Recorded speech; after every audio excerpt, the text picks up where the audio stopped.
한국 사회에서 자살 급증은 사회 정책 실패의 결과란 내용으로 말씀드리겠습니다. 한림대학교 의과대학 사회의학 교실의 김동현 교수입니다. 2013년 12월 9일 한겨레 신문 오피니언에 투고한 글입니다. 2012년 자살자와 자살률이 전에 대비 10% 정도 감소하였다. 다행이다. 몇 가지 자살 예방 대책이 효과가 있어 이루어낸 성과로 알려지고 있다. 그러나 여전히 우리나라 자살 수준은 위기의 최정점에 있다. 며칠 전 20여 년간 자폐아 아들을 보살펴온 아버지가 간병에 따른 고통을 이겨내지 못해 자식을 살해하고 자신은 자살하였다. 이런 비참한 현실이 끊임없이 반복되고 있는 게 지금 대한민국의 현실이다. 1990년대 초와 비교하면 지난 20년 동안 전체 자살률은 약 3배 급증하였고 고령자의 자살은 같은 시기 약 6배 급증하였다. 만약 바이러스 같은 감염병으로 한 해 1만 5천여 명이 목숨을 잃는다면 이는 국가적 재앙으로 간주되어 바이러스의 전파 경로 규명과 질병 전파 예방을 위해 사회자원이 총동원될 것이다. 자살이 감염병과 뭐가 다른가? 다르지 않다. 한 사회에서 이렇게 단시간에 고의적 자해로 스스로 목숨을 내던지는 사람이 급증한다면 이를 개개인의 잘못된 선택만으로 돌릴 수 없다. 1997년 IMF 경제위기 이듬해 그리고 2008년 미국발 금융위기 다음 해에 자살이 급증했다는 사실에서 드러나듯이 자살은 외부 요인이 크게 작용하는 대표적인 사회 질환이다.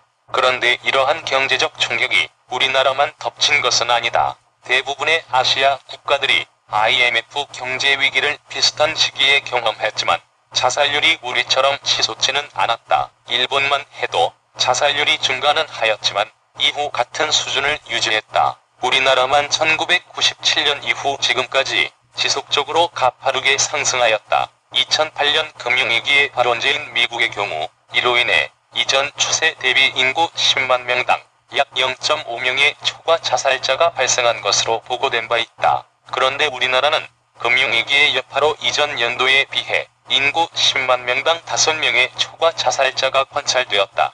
같은 사회경제적 요인에 의한 충격이 우리 사회에서는 미국에 비해 10배 심하게 전달된 것이다. 스웨덴 같은 나라는 지구적인 금융위기에도 불구하고 초과 자살자가 전혀 관찰되지 않았다. 여기서 알 수 있듯이 한 사회에서의 자살자의 급증에는 외부 충격이 있었느냐보다 이러한 충격으로부터 국민을 보호할 수 있는 안전장치가 사회에 마련되어 있는지가 더 중요하다.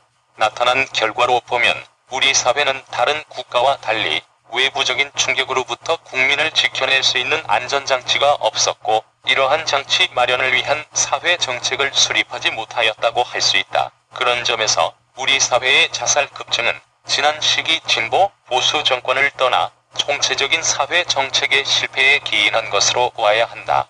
이러한 사회 정책 실패의 단적인 예가 노인 자살률에서 좀 더 분명하게 관찰된다. 우리나라 65살 이상 남자 노인의 자살률은 인구 10만 명당 130명에 가깝다. 이는 경제협력개발기구 OECD 국가 평균 노인 자살률에 비해 5 내지 10배 높은 수치이다. 그렇다면 노인이 되면 모든 나라에서 자살률이 증가하는 걸까?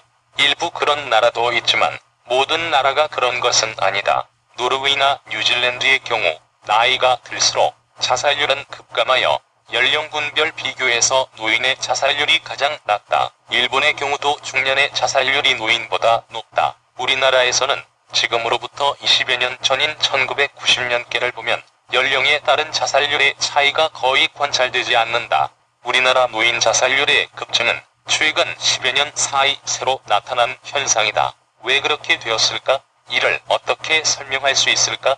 2011년 현재 45.1%에 가까운 노인 빈곤율은 OECD 평균 노인 빈곤율 13.5%에 비해 3배 이상 높다. 노인이 되면 자살률이 감소하는 뉴질랜드의 노인 빈곤율 1.5%와 비교해보면 왜 우리나라 노인의 자살률이 높은가에 대한 답을 구할 수 있다. 모든 노인 자살이 빈곤 때문이라고 단정적으로 말할 수 없지만 최근 우리 사회에서 치솟는 노인 자살의 상당 부분은 극심한 노인 빈곤에서 비롯되고 있음을 부정할 수 없다. 그런데 더 큰 문제는 이렇게 오랜 시간 지속되고 있는 우리나라 노인의 빈곤과 고통을 우리 사회가 적극 해결하고자 하는 정책 의지가 없다는 데 있다. 예상 못했던 것도 아니고 예측하면서도 그냥 지켜보기만 한 것이다. 정책 의지가 없는데 이를 해소하기 위한 정교한 사회 정책이 수립되기를 기대할 수 없다. 최근 한국보건사회연구원의 보고서에 따르면 우리나라는 전체 국내 총생산 GDP에서 노인복지 지출이 차지하는 비율이 1.7%로 OECD 국가 중 꼴찌에서 둘째였다. 이 지표의 OECD 평균값은 13.5%다. 우리나라는 경제 규모로 보면 세계 10위권에 들 정도로 OECD 국가 중에서도 상위권이다. 그런데 왜 우리나라는 극심한 빈곤으로 생명까지 포기하는 많은 어르신을 지켜보면서도 이들을 위해 쓸 사회적 재원이 이렇게 부족한 것일까? 도대체 무엇보다 귀한 생명을 구할 돈은 어디에 가 있는가? 길바닥에 흘렸나? 아니면 강바닥에 뿌렸나?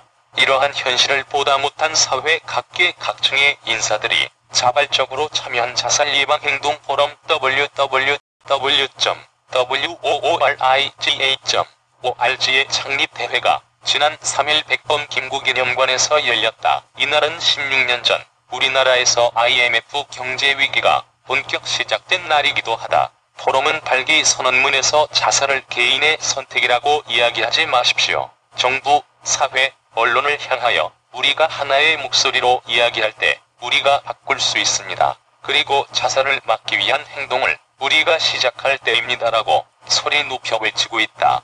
어려운 처지에 빠진 이들에게 자살이라는 선택지만 던져주는 한국 사회의 야만성은 더는 용인되어서는 안 된다. 우리가 추구해온 성장과 발전이 무엇을 위한 것이었는지 과감한 성찰이 필요하다. 한국 사회에서의 자살이 사회 정책의 실패에서 기인한다면 자살 문제 극복은 개인의 잘못된 선택을 탓하기보다 제대로 된 사회 정책의 수립을 통해 길을 찾아야 한다. 이러한 사회 정책의 변화를 견인할 시민 모두의 참여가 절실하다. 제2의 금모으기 운동, 아니 생명 살리기 운동이 필요하다. 본 내용은 2013년 12월 9일 한겨레 신문 오피니언에 투고한 글입니다. 감사합니다. 한림대학교 의과대학 사회의학교실의 김동현 교수였습니다.